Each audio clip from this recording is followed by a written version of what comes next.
Okay, it's great to see everyone connecting, and you can continue your conversations at the brunch. We have some exciting events coming up at Tapestry, and you can learn more about those from the PowerPoints that show before and after the service, and on the Tapestry app, and on our website.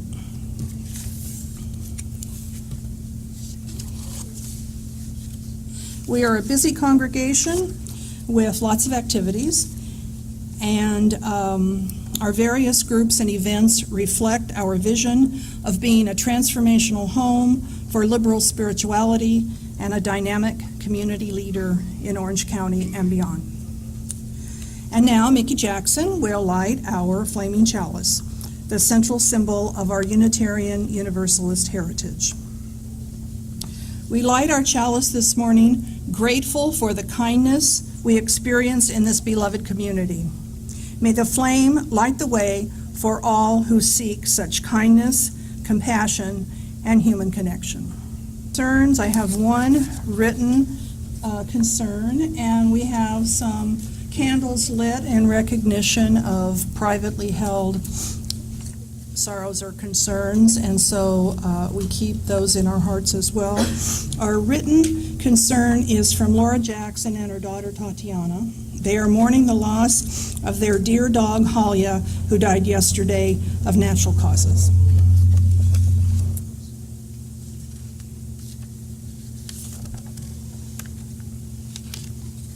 Every day, sorrows and celebrations are experienced in the life of our community and beyond.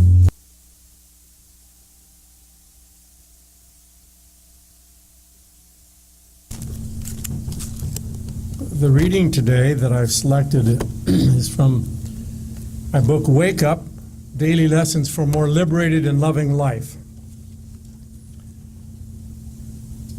We could learn a lot from crayons.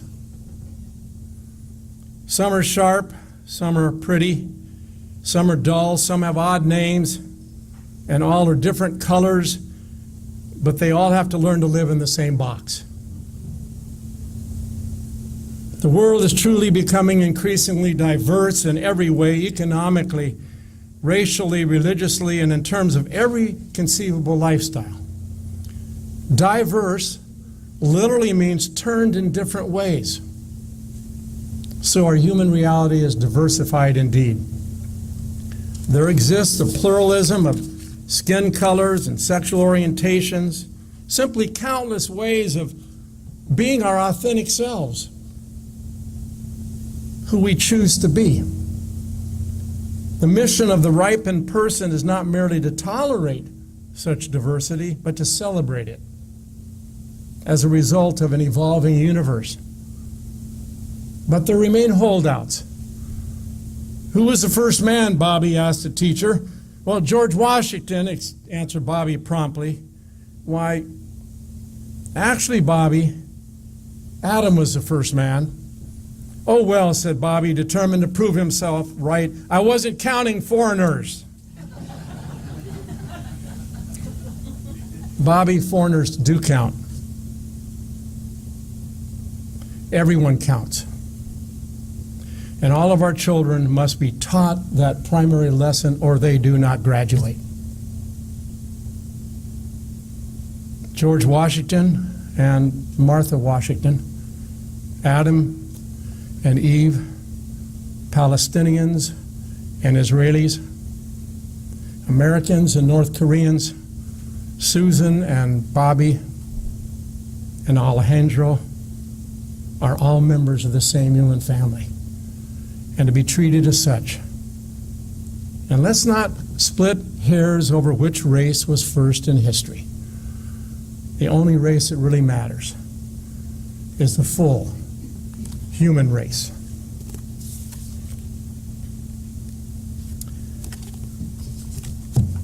I want to lead into our time of silent meditation with a Native American chant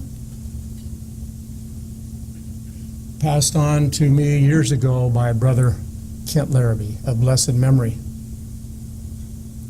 I am a circle, I am healing you. You are a circle, You are healing me. Unite us, make us one. Unite us, make us one.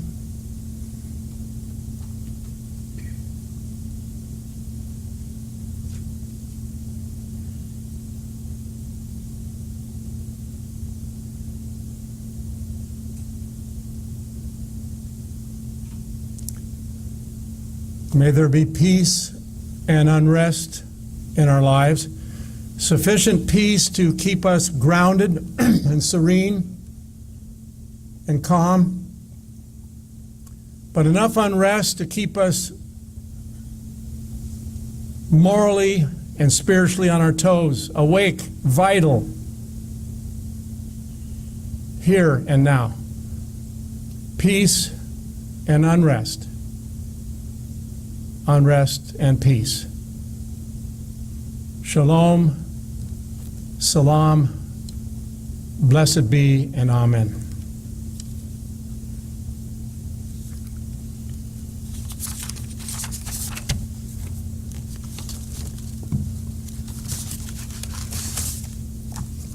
It's really a delight to be back. It used to be over there. I was a little bit disoriented when I came, but I found my way here to the center. Hey, it's exciting news. You may be purchasing a new site and moving. I was a part of this community in 2009 when we moved here, and we were successful. You've had good years here. You're moving to another site. You're going to be successful and growing as a shared ministry there. I couldn't be happier. I'm sorry, Lynn and her family are in Washington, are they? The Cowan family, the Keene family, Connie? Oh, yes. Yeah, they're away? Yeah, I put in some good words to Lynn as the current president. I know some of the people and some of the grant proposals. I'm doing what I can so you can find the place that you need. And I want to thank Kent Doss for supporting my being here. Without the support of the in-resident minister, you don't have visiting clergy. You don't have outsiders come in. And so I want to thank Kent and thank him also for his fine shared ministry that you're enjoying. And Connie and I mean, she was the president during those creative 2 years. And you were the president, I was the prime minister, right? Actually, I was the interim minister, consulting minister, whatever we called it. Your words at the beginning were very, very powerful. What you write and speak is always powerful. It comes from your head and your heart. And the Dalai Lama was asked, sum up religion, and he said kindness. Well, surely there's more. Kindness. Well, surely there's more. Kindness.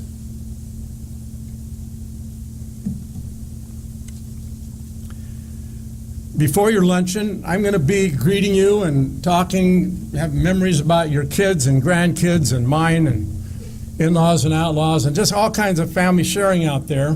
I have my books.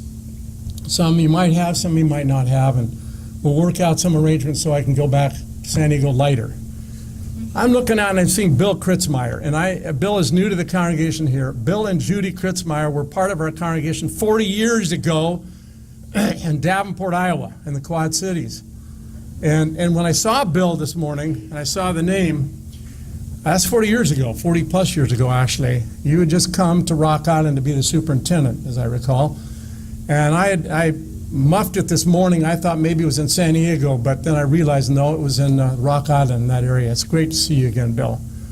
You know, when you've been a minister nearly 50 years, next year is my 50th anniversary, and you go around, yeah. You've connected with a lot of precious sisters and brothers. And I'm still on fire. I'm in refirement. Rewirement, desirement, whatever you call it. Retirement doesn't, unless you're putting new treads on your car, new tires on your life. I'm really in refirement. But there'll come a time when I look in the mirror and they say, no, you're not taking enough out on the road. But that time hasn't arrived yet. And I hope maybe in a year or so, your new site I'll be able to be there because you're a cherished congregation in my life. And I'll kind of say it in a whispered fashion, you were my favorite. No, that doesn't beat I'm not talking about San Diego, but I'm talking about the interim ministries, okay? But I never forget Jim Semmeroth. I'm looking at Jim right now. He came into my office in the old site, and he said, these are good people. He used more colorful language, as I recall. But these are really good people, and that's true. And whatever storms you've had to weather, with what we clergy have brought or not brought, you're a sacred, beloved community, and you'll always be dear to me.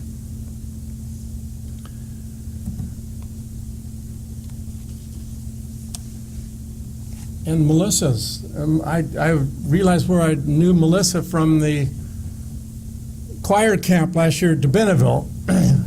Carol and I were leading the Peace World camp, and Melissa was the accompanist at the choir camp, and you're going to be there again this year. Carol and I will be there again starting on Saturday the 13th through the 18th. If you're interested, I'm going to be speaking the themes of faith, hope, and love. And Carolyn's going to be talking about beauty. And so if you want to know more about it, I have a flyer.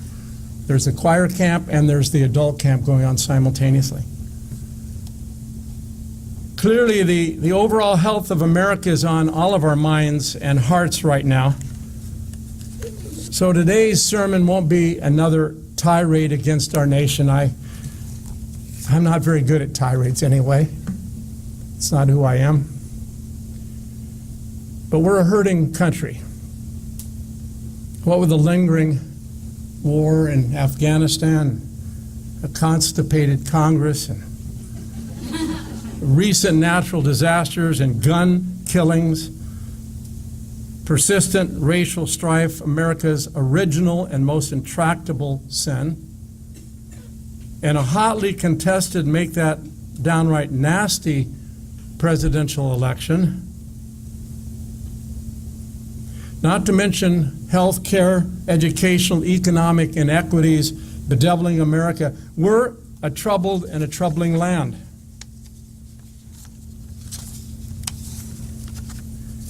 And so I want to focus upon the cornerstones of democracy. I want to lift us up a bit. The cornerstones of what make us a good nation. I'm not into great. I'm not into becoming great. I'm not into great again. I'm not into what we used to be great. Great isn't in with me, because great usually means you're better than somebody else. It has to do with superiority and haughtiness and arrogance. Goodness will do. To be good enough. There are three qualities that rise to the top of my list: religious freedom and patriotic diversity and compassionate service. And you'd have your own inventory. But freedom and diversity and compassion, by the way, bespeak the soul of Unitarian Universalism as well. Indeed, that's why back in the 1950s, we were considered by most sociologists to be America's real religion. Now, whether or not that's precisely true then or now, our core values remain similar to those of our country, of this country at its founding, and when we stay on our mission. First, religious freedom. Remember the Pilgrims. They were an English sect fleeing persecution in their homeland. They were called separatists because they desired to be completely separate from the Church of England. These independent souls wanted to choose their own ministers democratically. Think of it. They insisted on local parish autonomy. Think of it. Just as our Unitarian Universalist congregations do today. And unquestionably, our American dream of religious freedom, which started in the Plymouth colony, has been tarnished over the years. In fact, an early American atmosphere of religious imperialism prevailed. the colonists saw nothing wrong with denying the rights of their Native American contemporaries and systematically deprived African American slaves of their inferior, inherited and imported beliefs. And a student of history will also recall that among the trees and on the lawn of the Massachusetts State Capitol, and if you haven't been there recently, it's worth a visit. Just off the Boston Commons are statues honoring two women. First, Anne Hutchinson, expelled from the Massachusetts Bay Colony in 1638 for what? The religious crimes of heresy and conducting unauthorized discussions in her own house. And second, Mary Dyer, hanged on Boston Common in 1660 for what? For the crime of simply being a Quaker. And Baptists in Virginia were subjected to horsewhippings and other painful indignities. But gradually, between 1620 and 1776, America was steered toward the radically new idea of religious freedom. And fresh ways of thinking began to emerge with the age of reason. And Baptists and Quakers and Unitarians and Universalists all practiced religious toleration and encouraged its spread.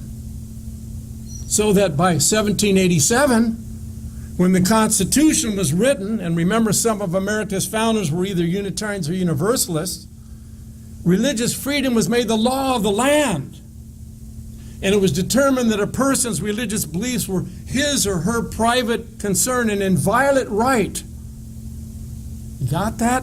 Private concern and inviolate right. And you may remember that our American founders were related to various denominations, and they disagreed as to the nature of religion, debating whether it was rooted mainly in reason or revelation or a combination of the two. But they were unswervingly committed to the notion of disallowing one dominant religion. They erected a wall of separation between church and state. And we dare not take for granted this noble experiment at the heart of our American dream, an experiment which interlinks social and political and religious freedoms. For in other countries, there's often no such pattern of religious diversity. One religious group may have special constitutional standing, as in England or Scandinavia. Another faith may dominate without having special legal rights, as in France and Mexico. And several groups may receive favored treatment. Look at Holland and Germany. When I worked in the Evangelische Kirche in West Berlin in the 1960s, 10% of one's income was automatically taken. 10% was automatically taken to support either the Protestant or the Catholic churches of the land. Or all religious belief and worship may be discouraged, as has been the case in Russia and China, and certainly in the Czech Republic, until the overthrow of communism in 1989. In fact, our own Unitarian congregation in Prague, which Carolyn and I have personally visited, suffered directly at the hands of the communist government, as well as being sabotaged regularly by inside traitors in the room. And in Romania, our Transylvanian Unitarian sisters and brothers have been doubly persecuted as both an ethnic and a religious minority, even until this day. And our religious kin in the Philippines suffer bigotry as well. Furthermore, sometimes the in-resident religion is not only fundamentalist, but also politicized, as is tragically evidenced today throughout the Middle East. Yet we could hardly say that religious freedom has been fully achieved in America, right? Certain religious groups have been treated badly in this country. The histories of anti-Catholicism and anti-Semitism sorely illustrate that. And we Unitarian Universalists have been the target of our own share of discrimination and exclusion, despite our modest size and people confusing us with the Moonies and whoever. And there remain those, of course, who still clamor for America not only to be a theocracy, but a Christian one at that. A certain, we'll call him John Schmidt. serving prison time for bombing an abortion clinic, and he put it baldly. The things left-wing liberal types say about me are absolutely true. I'm very narrow-minded. I'm intolerant. I'm reactionary. I'm a Bible-thumping fundamentalist, a zealot and a fanatic, and I'm proud of it. But the reason the United States is a great nation is because she's blessed by God alone, and because she was founded upon truth, justice, and narrow-mindedness. No. No. We were founded upon truth and justice and open-mindedness. And here's another example of modern-day religious bigotry in this land. There's a Southern Baptist church in Pennsylvania that recently put up a sign to speak the truth, as their minister said. And the roadside sign read, "Trust Muhammad to be damned." And Pastor Jones, will call him, justified this by saying, well, somebody has to be right, and somebody has to be wrong, and we think the Bible is right and the Quran is wrong. We think Jesus is right and Muhammad is wrong. There's clear-cut narrow-mindedness for you. And when a fire was set to that congregation in reaction, the bigotry was compounded. Hate simply bred more hate. Friends, we need to continue to bring up our children in the belief that one may worship or not worship as she or he chooses, and that whatever the choice, one can still be a first-rate American. I contend that we liberal religionists are as pro-life, pro-family, and pro-morality as any fundamentalists. And we must enter, though, the political fray and promote vigorously yet respectfully our views of human freedom and dignity. For we are convinced that good religion and good government mean promoting a sense of pluralism, not favoritism, a sense of persuasion, not coercion, a sense of mediating moral language, not alienating jargon, a sense of humility, not arrogance, about ultimate beliefs and values. And furthermore, some of us believe that to achieve and sustain these ideals for our nation, we must subordinate ourselves occasionally for the good of the whole, and in other words, sacrifice some. Sacrifice through taxes to properly educate every one of our young. Sacrifice through community services, volunteers. Service is the rent we pay for the privilege of being here on earth, said Shirley Chisholm. Simply sacrifice social and economic entitlements when we don't need them. Sacrifice some of our personal freedoms in service of a healthy environment and a just society, as someone has sagely recommended. We need the Statue of Liberty on the East Coast to be balanced by the Statue of Responsibility on the West Coast. What if before we entered the voting booth this coming November or during any election time, somebody was there to say, okay, my fellow citizen, please raise your right hand or your left hand, it doesn't matter. Do you solemnly swear to vote for the common good of this land over your own private interests? So help you God, or whatever other power drives you. That's not just a radical idea. That's not novel. The common good is core and central to American democracy. It's why we were founded. It's who we are and aspire to be. A second mark of the American dream is our unswerving commitment to patriotic diversity, which flows directly from our commitment to religious and civic freedoms. Today's political orthodoxy to the contrary, there's no single right way to be a patriot. That is a lover of and loyalist to one's country. There are many ways, including yours and including mine. And so, Tapestry is here to furnish a house of forthright opinion and wide embrace, welcoming a potpourri of patriots. All our Unitarian Universalist religion ever demands in return is to wear our patriotism honorably and express it respectfully. Members in this congregation, all of our congregations across the land, will espouse divergent views on the validity of America's involvement in the Middle East, or how we should complete our mission there, or upon the nuances of gun control, or upon drones, or upon immigration rights. Diversity reigns supreme in our theology and our ethics. Why shouldn't it reign supreme in our politics and behaviors? Patriotic integrity summons every American to action, be it serving our country abroad or at home.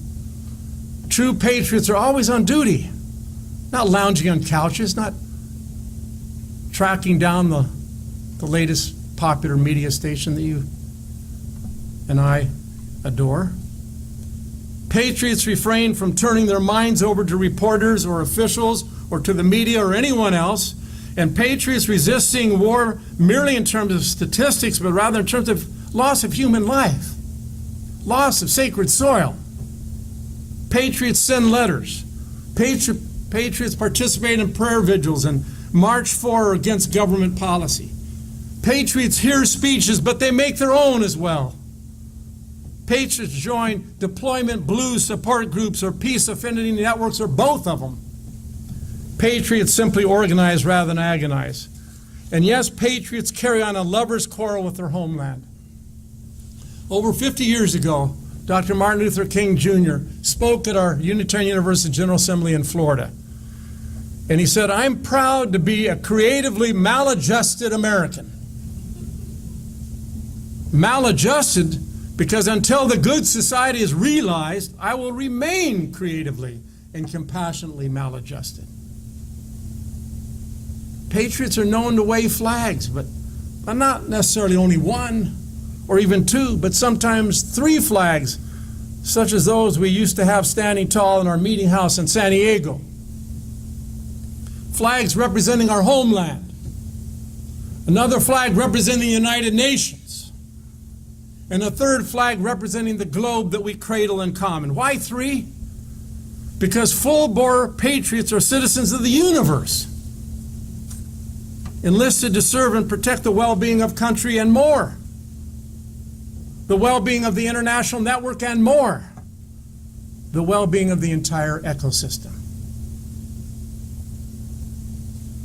Bottom line, as I like to phrase it, my conscience, informed, compassionate, and always fallible, remains in creative tension with the directives of my government. And so I will affirm America when she seems worthy of praise, and I will criticize her when she falls short of our founding mission, and I will comfort her when she's in need of consolation. And frankly, I, like many of you, have done all 3 in recent times. I simply refuse to make either our chalice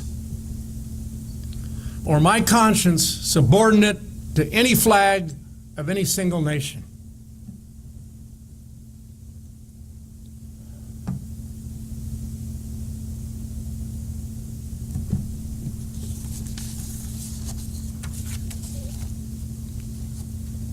You know, it's last week, 2 weeks ago, I was in to see my dermatologist. I've had skin cancer treatments. I'm on his major list for the last 30 years. Inherited it, genetic susceptibility, and growing up in Southern California with that oil we put on our bodies right to bake. But in any case, I was there, and we'll call him Dr. Schmidt. And I always talk politics. Good guy, has a pastoral manner. I think he's a decent dermatologist when he cuts, but he's very good pastorally. I'm banking on it because I had melanoma on my chest for the first time, and I've had hundreds of other basal cells removed. And he said he's pretty sure he got it all. And as he's working on my chest, we got to talking about the election, and he said, "I'm not voting this year." I said, "You're what?" I didn't want to say too strongly, he's working on my body, huh? I said, Doctor, we can't afford to have you stay home. He said, oh, I can't stand either of them. I'm holding out. I'm sitting out. I said, keep working on my chest. I'll see you in a couple weeks when we're cleaning up. And Jennifer, a young woman, his assistant, about 20. So I walk out, Schmidt's over there, and I say, Jennifer, you're voting, aren't you? She said, well, I got to register first. I said, you got time. I want you to vote. I want you to vote.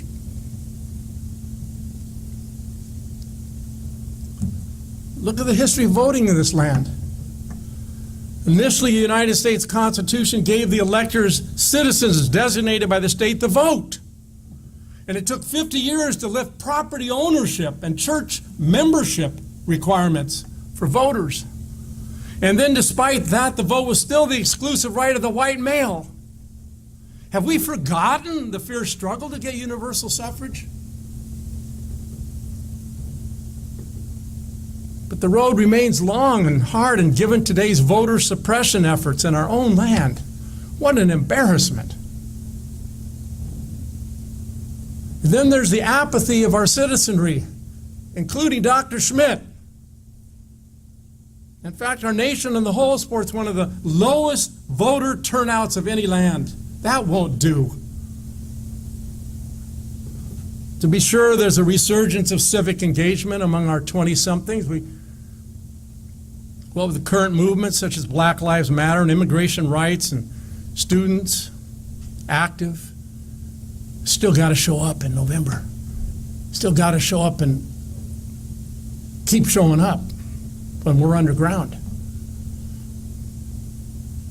There was a recent college graduate, 23-year-old person who said, I don't care enough to care about why I don't care anymore. We have work to do. For the best cure for the ills of democracy is always more democracy.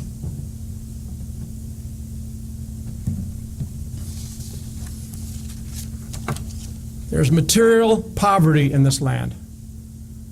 And there's spiritual poverty in this land. There's also civic poverty in this land.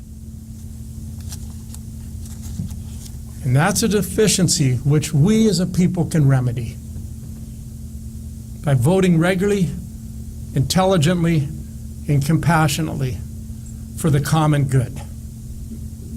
The third cornerstone of what makes America America, from my standpoint, is our commitment not to prowess, but to goodness. Not to conquest, but to restoration. As with religious freedom and patriotic diversity, compassionate service isn't always our accomplishment, but it remains our aspiration. We live by our hopes, not by our deeds. We live by our aspirations, not by our achievements. We're always on the road. The road leads on. What hope is driving and pulling you this afternoon to be the kind of person you aspire to be? Our humanitarian record, both at home and abroad, as with that of many countries.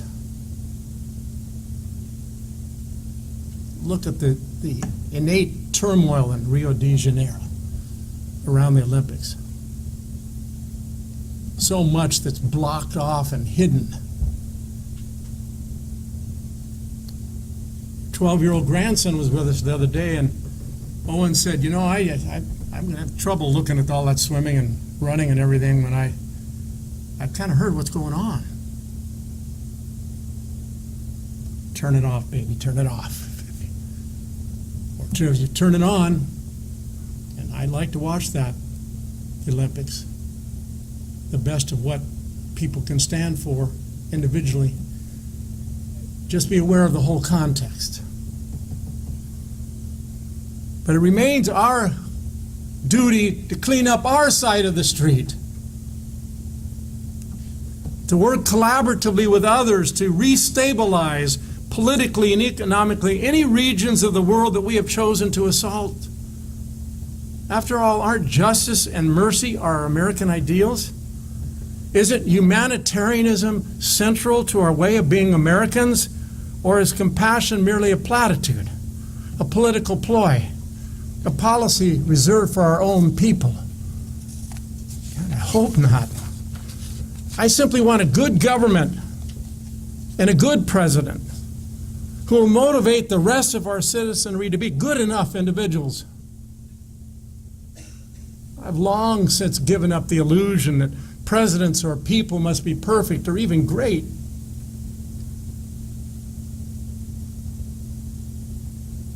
To focus on being a pretty darn good country, always needing to get better. And good not as in power or splendor or wealth, but good as in practicing justice and freedom at home. And when we sufficiently cleaned up our own side of the street, then being good in our willingness to model our best values abroad. And good starts with telling the truth. It's a tragic state of affairs when the American people assume withholding on the part of our elected representatives because we expect them to lie or compromise or cater to moneyed interests. And to counter such cynicism, we need the political leaders of our land to heed the wisdom of author Brenda Ueland.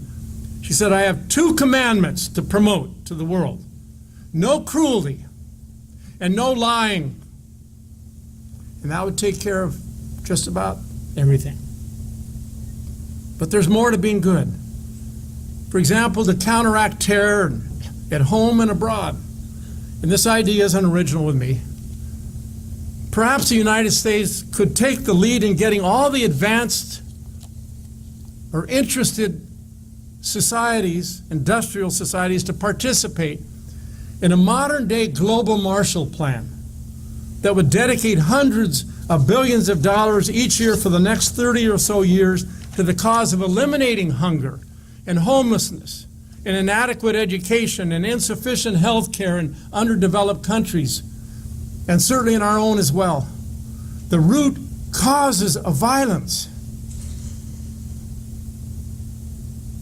And with all the talk about the possible reinstatement of the military draft, I dare say, let the United States require that every citizen, every young woman and man, give at least 2 years, I think it should be closer to 4 or 5 years of national. It takes 6 to go through college anyway.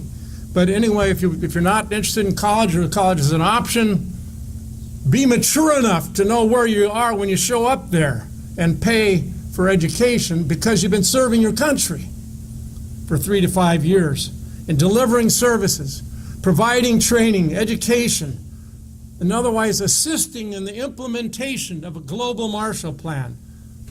I know I could have benefited from such patriotic service myself. And I can think of no greater challenge and blessing for our own grandchildren or the children I'm with every week at the Kids at Heart program or the homeless center. That's something of what I mean by being a good nation.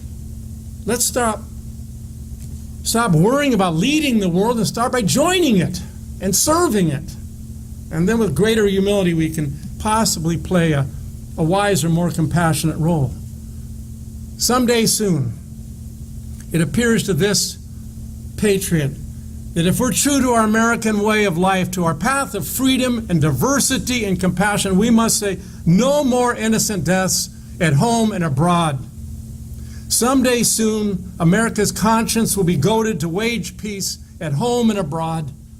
Someday soon, our espoused character will push us to lay down roads, dig wells of clean water where people can safely drink, build hospitals and schools, teach hygiene, sexual ethics, and mathematics, inoculate against disease and battle malnutrition, treat people of different colors, orientations, and classes fairly at home and abroad someday soon.